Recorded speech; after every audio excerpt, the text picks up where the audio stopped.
Halo, selamat malam teman-teman dan Bu Intan. Perkenalkan, nama saya Alexei Mikhail Tetui, kelas 11 absen 1. Hari ini saya akan menjelaskan tips dan cara cepat untuk mempelajari materi kimia stoikiometri. Jadi, stoikiometri itu apa sih? Nah, stoikiometri ini adalah ilmu yang mempelajari kuantitas suatu zat dalam reaksi kimia, yang meliputi massa, jumlah mol, volume, dan jumlah partikel. Rumus-rumus yang biasa digunakan dalam menyelesaikan materi kimia stoikiometri adalah sebagai berikut. Mol sama dengan massa per mR sama dengan volume per 22,4 liter sama dengan jumlah molekul per 6,02 dikali 10 pangkat 23, di mana angka 22,4 liter ini merupakan volume gas ideal dalam keadaan STP atau Standard Temperature and Pressure, dengan tekanan gas sama dengan 1 atm dan suhu sama dengan 273 Kelvin. Sementara angka 6,02 dikali 10 pangkat 23 itu merupakan besaran tetapan Avogadro. Satu mol zat apapun memiliki jumlah partikel yang sama, yaitu sebanyak 6,02 dikalikan 10 pangkat 23 partikel. Jadi dalam materi kimia stoikiometri ada beberapa konsep kimia yang harus dipahami. Yang pertama adalah massa atom relatif atau AR. AR adalah massa suatu atom yang didapat dari rasio perbandingan standarnya. Yang kedua ada massa molekul relatif atau MR. MR merupakan gabungan penjumlahan nilai massa atom relatif dari atom-atom pembentuk molekul tersebut. MR dapat dirumuskan dengan MR sama dengan sigma AR. Yang ketiga ada konsep mol. Mol merupakan satuan hitung untuk kimia. Satuan hitung digunakan untuk memudahkan perhitungan suatu benda. Selain itu, massa 1 mol suatu zat tersebut sama dengan AR atau MR yang dinyatakan dalam gram. Contohnya ARC sama dengan 12. Maka massa molar karbon sama dengan 12 gram per mol. Yang keempat ada molaritas. Molaritas itu adalah jumlah mol zat terlarut dalam setiap 1 liter larutan. Dirumuskan dengan M sama dengan N per V. Selanjutnya, tips dari saya agar kita bisa mempelajari materi stoikiometri ini lebih cepat, yaitu kita bisa terlebih dahulu mengenali jenis-jenis stoikiometri kimia. Yang pertama ada stoikiometri reaksi. Nah, stoikiometri reaksi ini membahas tentang hubungan kuantitatif antara zat yang terlibat dalam suatu reaksi kimia. Stoikiometri reaksi sering digunakan untuk menyetarakan persamaan reaksi. Yang kedua ada stoikiometri komposisi. Nah, stoikiometri komposisi ini membahas tentang hubungan kuantitatif massa atau jumlah zat antar unsur dalam suatu senyawa. Dalam penerapannya, stoikiometri ini sering digunakan untuk menggambarkan jumlah zat nitrogen dan hidrogen yang bergabung menjadi amonia kompleks. Yang ketiga ada stoikiometri gas. Nah, jenis stoikiometri ini berkaitan dengan reaksi kimia yang melibatkan gas, di mana gas pada suhu, tekanan, dan volume tertentu dianggap sebagai gas ideal.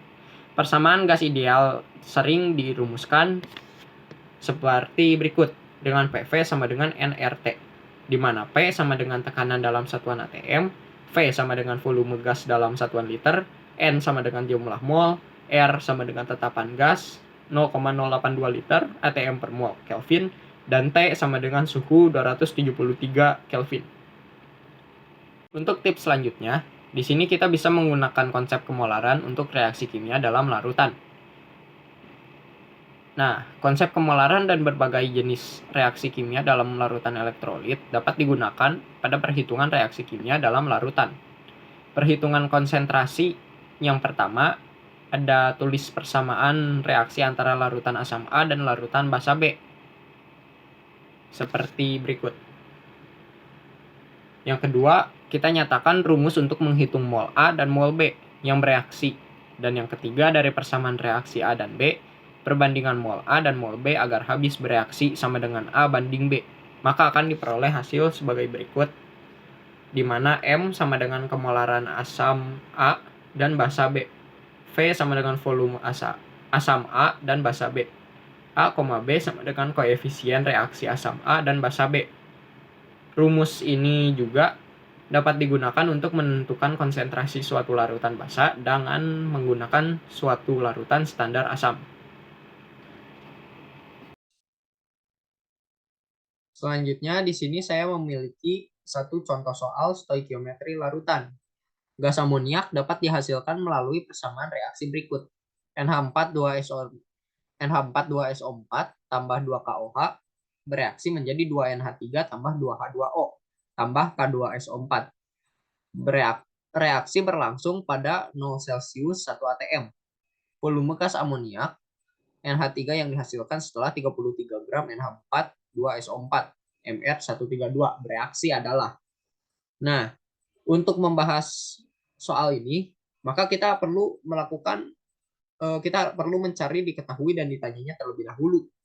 Maka diketahui dari soal massa dari NH4 2SO4. Kemudian yang ditanya adalah volume gas amoniak NH3 yang bereaksi.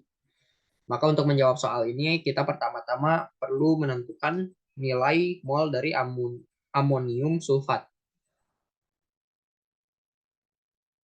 Maka di sini kita mencarinya mol NH42SO4 sama dengan massa per mr. Tapi karena massa dinyatakan dalam gram, maka kita mencari gram per mr pun bisa.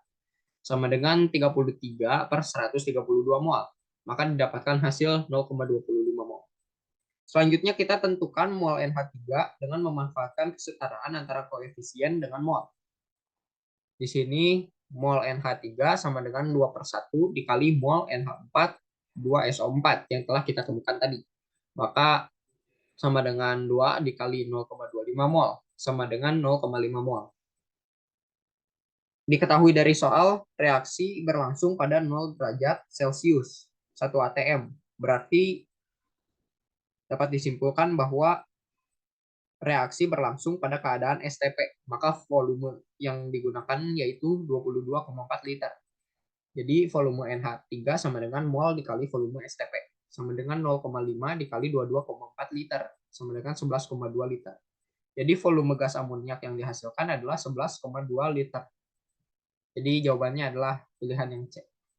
Sekian dari saya, terima kasih. Mohon maaf jika ada salah penggunaan kata-kata.